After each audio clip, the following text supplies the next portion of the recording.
All ఎవరు seasons బాగా follow అయ్యాను. ఎవరు బాగా ఆడుతున్నారు?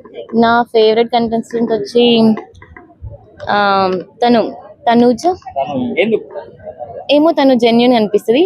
అంటే అమ్మాయిలు సెన్సిటివ్ ఉన్నా కానీ తను మాత్రం తన ఎమోషన్స్ జెన్యున్ గా చూపిస్తారు. ఫ్రెండ్షిప్ అయినా కన్నా అని చెప్పి పిలుస్తూ ఉంటది కదా అతన్ని, వాళ్ళందరితో జెన్యున్ ఉన్నట్టు అనిపిస్తుంది. అందరు ఫేక్ చేసినట్టు అనిపిస్తుంది నాకు. అంటే ఇట్స్ బాగా మై ఒపీనియన్. ఏడుస్తుంది, అందులో జెన్యూనిటీ ఏడవడంలో తప్పేముందండి? మనకు దెబ్బ తగిలితే మనం ఏడవమా? ఇట్స్ అన్ ఎమోషన్ అంతే. ఏడ్చి సాధించుకుంటుంది అన్నిటిని అని నథింగ్ లైక్ దట్. అబ్బాయిలు ఏం సాధించలేక ఏడిస్తే మా మీద ఏడుస్తారు అంతే. అది simple.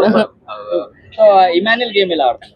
Yeah, Emmanuel, there is no doubt he's the number 1 player. ఆయనకే వస్తుంది పక్కా. అండ్ ఆయనకు రాకపోతే తనుజకు రావాలని కోరుకుంటున్నా. అండ్ ఆఫ్టర్ దాట్ ఈయన ఉన్నారు కదా కన్నా, ఆయనకి సుమన్ శెట్టి కాదండి, తనుజ కన్నా అన్నయ్య అని పిలుస్తారు చూడండి. భరణి గారు అందులో విలన్ కానీ actually he's a very gentleman. ఆయనకు రావాలని నేను మనస్ఫూర్తిగా కోరుకుంటున్నాను.